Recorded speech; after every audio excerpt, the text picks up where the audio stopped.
everybody. Welcome to the Edmonton Humane Society. Come on in. I'm really excited you guys could join me today.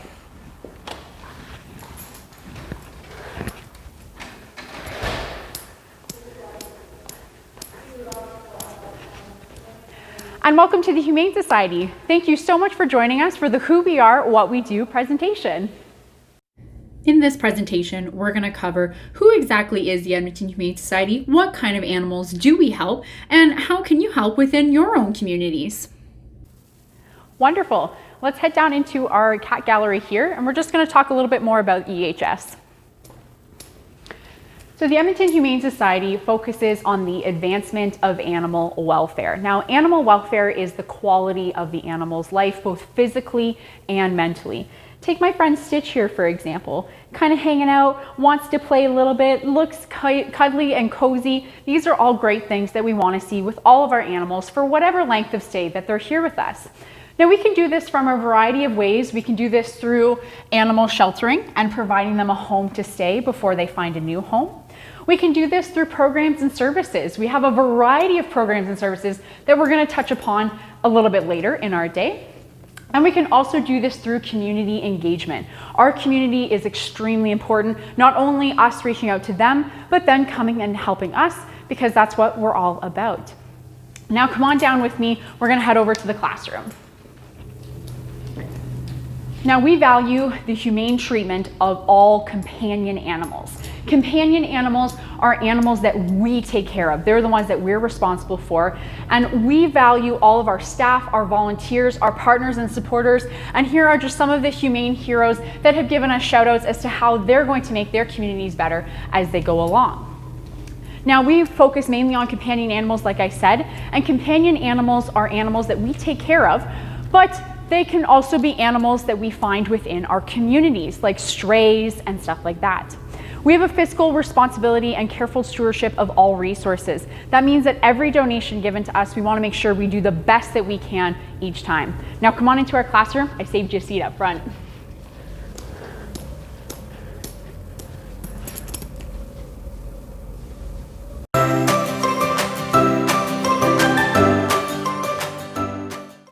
Before we can talk about today, we have to talk about the history of EHS.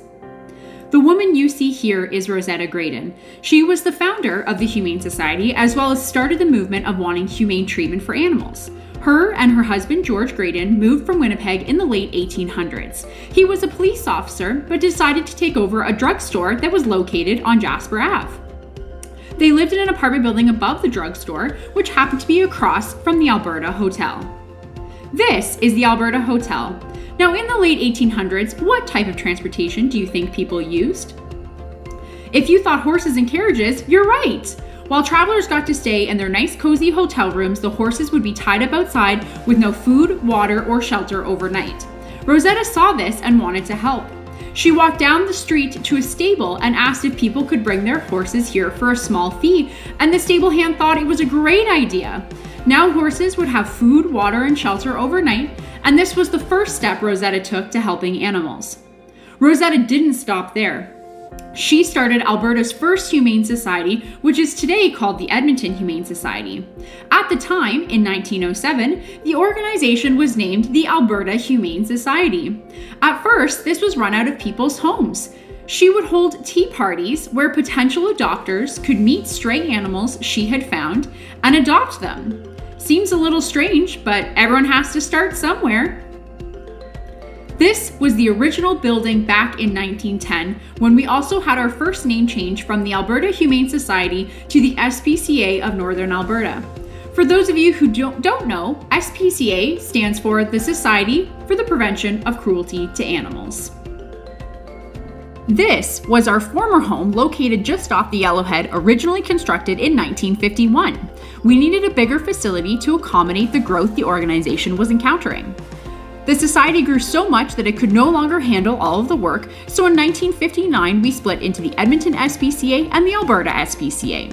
The Alberta SPCA covers area outside of Calgary and Edmonton to help rural animals on farms such as cows, horses, pigs, or maybe even a farm dog. We often work closely with the Alberta SPCA as they don't have a physical shelter, so we're able to take transfers from them when needed. It wasn't until 2003 we had our final name change to the Edmonton Humane Society for the Prevention of Cruelty to Animals, as people often got us confused with the Alberta SPCA. Now we go by EHS. As the growth and change happened, we realized we had outlived this old building for a number of reasons. There was not enough space. Cats and dogs were housed beside each other. We were close to a busy road, which was not ideal for walking dogs who were already nervous or scared. And in the 1980s, smaller pets were becoming more popular, such as rabbits or guinea pigs. It was dark, it was old, it was full of concrete, and we knew we needed an upgrade, which would come in 2009. What year was the Edmonton Humane Society, then called the Alberta Humane Society, founded? Was it A, 1898, B, 1907, C, 1950, or D, 2003?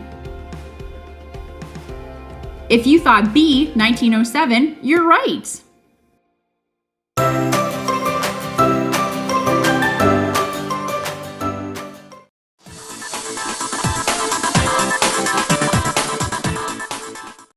Ta-da!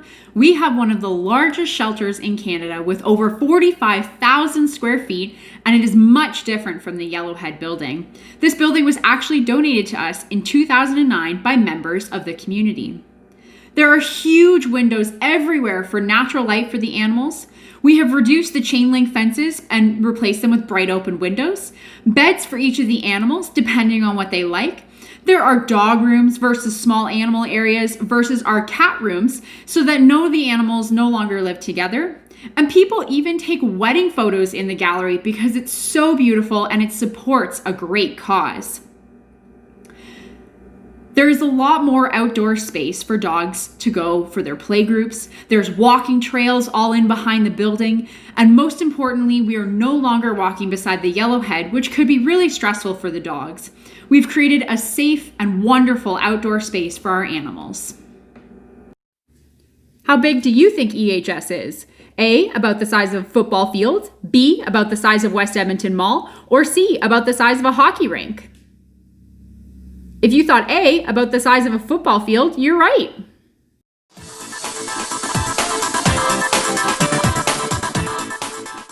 EHS is home to a variety of companion animals. Can you think of any that might be here? We have seen dogs, mice, rabbits, guinea pigs, cats, ferrets, fish, birds, gerbils, hamsters, just to name a few, but we've even had some weird animals come through our doors. First, we've seen a wild hare. The difference between a hare and a rabbit is it changes color in the season and is usually a bit bigger.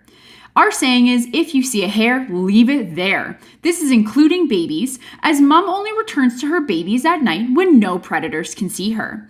If you do think something is wrong, the best people to call are Wild North, as they help wildlife most often. The next strange friend was in 2006, a tortoise was found as a stray that was actually someone's lost pet. It was returned to its owner, but I'm not sure how you lose a tortoise. They don't move that fast. A goose was found in a crate we think fell off a transportation truck. They were adopted by one of our local farms. Pigs are huge and need space, so they can't be kept in apartments. Thankfully, we found good farms for the ones who have passed through our doors over the years.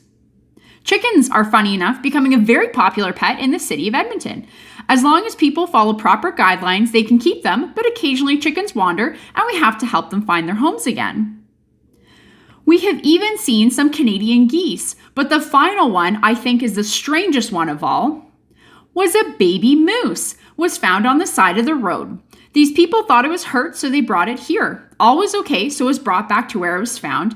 But we encourage people to reach out to Wild North, as they're the organization that deals with the rehabilitation of wild animals, and they're the best people to call.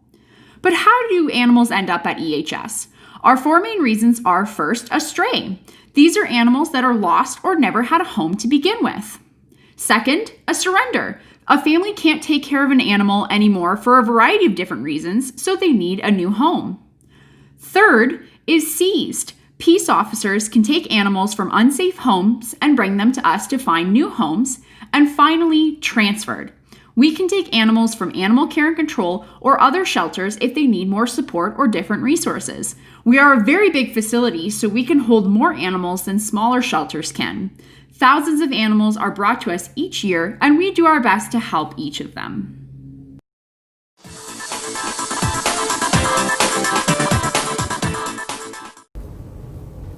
everybody, over here.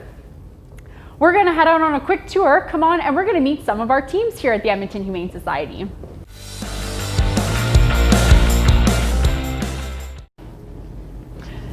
Now, if anyone needs to go to the washroom, now's the time to go, because we're heading on a tour. We could be out a while. I'm just kidding. Now, we already walked through here earlier, but this is our cat gallery. These are where our cats go when they're ready to go up for adoption. They're gonna hang out in these spaces before they're adopted out through their families.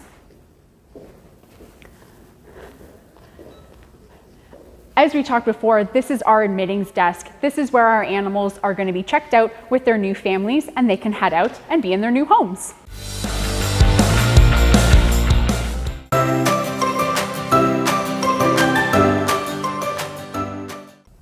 All right, so we've just walked through our adoption gallery and by our adoptions desk, but we're actually gonna head behind the scenes where the public doesn't normally get to go, and we're gonna get a chance to check out the start of an animal's journey at our facility. They meet the medical team, the behavior team, where they hang out before they get adopted. So come on, let's go check it out.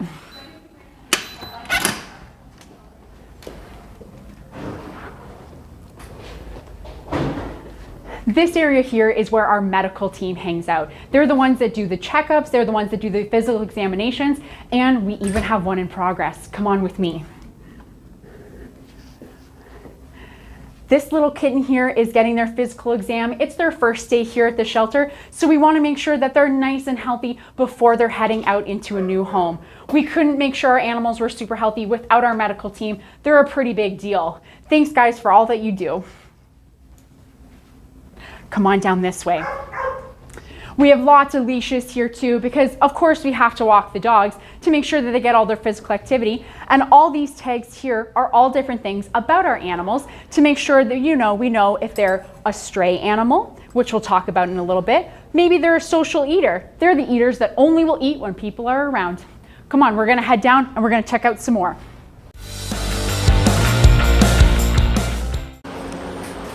This is our laundry room. Believe it or not, this is where the magic happens. We do 12 hours of laundry every single day, 7 days a week.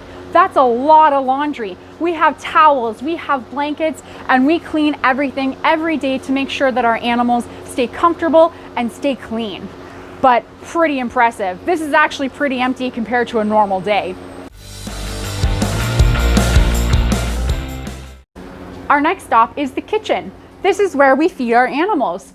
We keep all of our food, all of our bowls, peanut butter, treats, you name it, all of this is in here. And we do our dishes multiple times a day. Now, as you can see, lots of dishes have already been cleaned this morning. Sometimes our sink is a little full, but today's a good day, we're on top of it.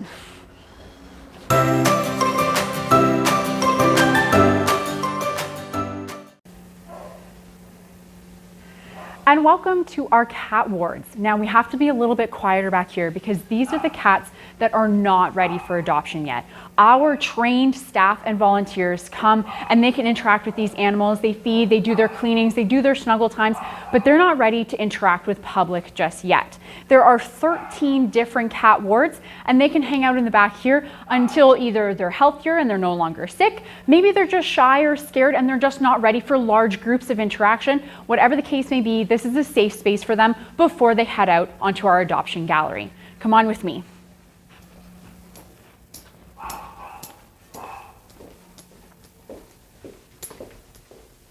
This giant hallway here is our dog wards.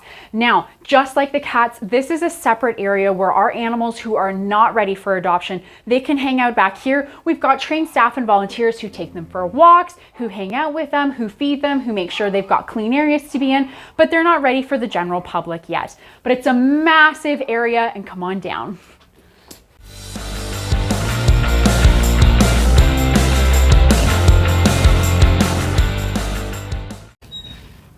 Now, we already saw our medical team, and they're the ones that check the physical state of our animals. Our behavior team are the ones that check the mental state. They can look at their personality, they can make sure they're entertained while they're here. We've got food enrichment, they help with walking. There's so many different things. They can see, does an animal not like someone wearing a hat? Does an animal not like a particular type of person? Whatever the case is, they can all take a look at a variety of different personalities and help make sure that our animals can stay calm and stress-free while they're in this area. Now, we've got one other team that we're going to talk about. Let's head on to the adoption gallery though first. Come on down with me.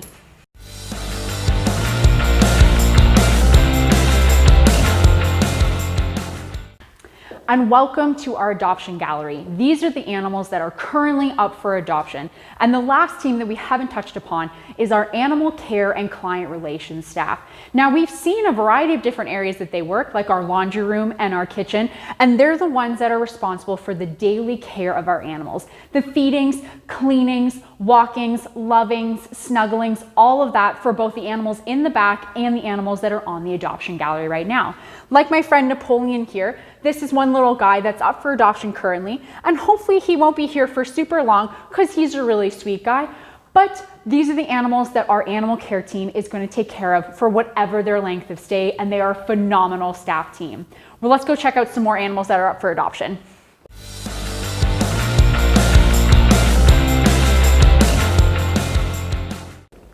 And welcome to our small animal area. So these are where all of our small animals are going to be housed, such as our birds can be all in this area. And we even have some bunnies. You can take a peek all inside here. We've got little friends all in this area. So like bunnies, gerbils, hamsters, anything like that. Any one part of the rodent family is going to be in this area, and that's where they hang out.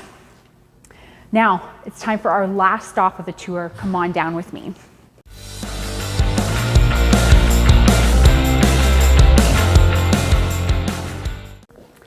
And welcome to Bingo's Pet Shop. While you're waiting for your adoption to happen, you can actually explore the pet shop here. There's treats, there's leashes, there's toys, you name it, it's in here. Kind of make it a one-stop shop, but it's a great opportunity because all of the proceeds go back into the shelter to help all of our animal friends who aren't ready to be adopted just yet. And that's the whole tour. Those are all of the teams. Thank you so much. And let's head back to the classroom.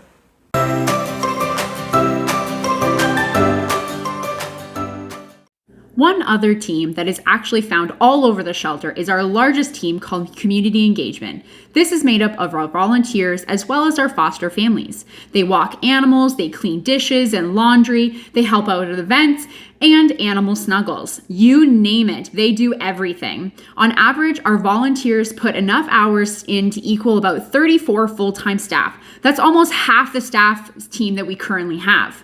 Our foster families help provide a temporary home if an animal needs some extra care, like a medical condition that needs bandages that constantly change, or babies that would do better growing up outside the shelter. These are just some of the staff teams we have and some of the services that we offer.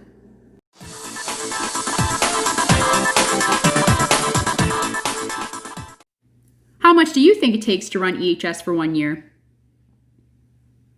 On average, it costs about $7.4 million each year to run our shelter. That breaks down to about $15 every minute of every day. Our savings come through the help of all of our wonderful volunteers, but our income comes through our programs and services, all the donations we get, and our fundraising events. Historically, we have seen events such as Pets in the Park at Horlock Park, which is a walk/run fundraiser and pet carnival after, Pet Pictures with Santa, or our Paws and Claws Gala is a silent auction, entertainment, and dinner.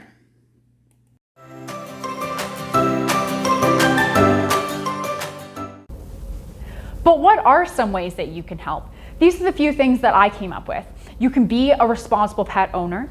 You can adopt your future animals from the Edmonton Humane Society. You can become a volunteer or a foster family and provide a temporary home for animals.